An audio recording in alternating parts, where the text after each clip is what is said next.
今年是中华建县300年，有举办一系列的艺文活动，其中有表演团体要伫咧热河的市场、甲八卦山的银桥水墙的演出，而且还有邀请在地居民共同创作，要扮演出因对中华的历史记忆。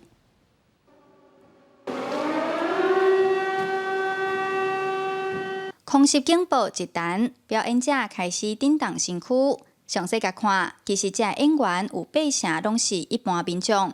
今年的中华走读艺术节以建县300年做主题，有表演团体结合在地居民共同创作，选伫热河市场甲八卦山的银桥水墙演出，要为日本时代的中华讲起。为奈何石墙行落来，是因为奈何石墙是日治时期。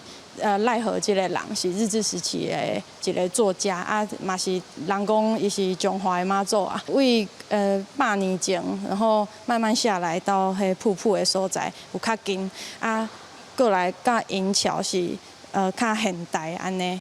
即摆的演出利用无同时代的声音基地来表现，亲像热河市场会有空袭警报。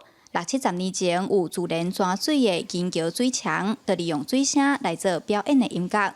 来报名参加演出的民众，嘛希望大众对中华印象，毋若是有好食物，其实也有真深的在地文化。想到物件，中华大佛、肉丸，这边的演出是有在地文化嘛。讲奈何石墙，我捌看过，啊，毋过第一届较斟酌、较详细去了解。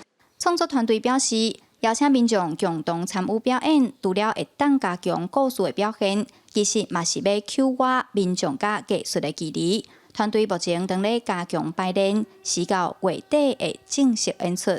记者杨淑晴，中华报道。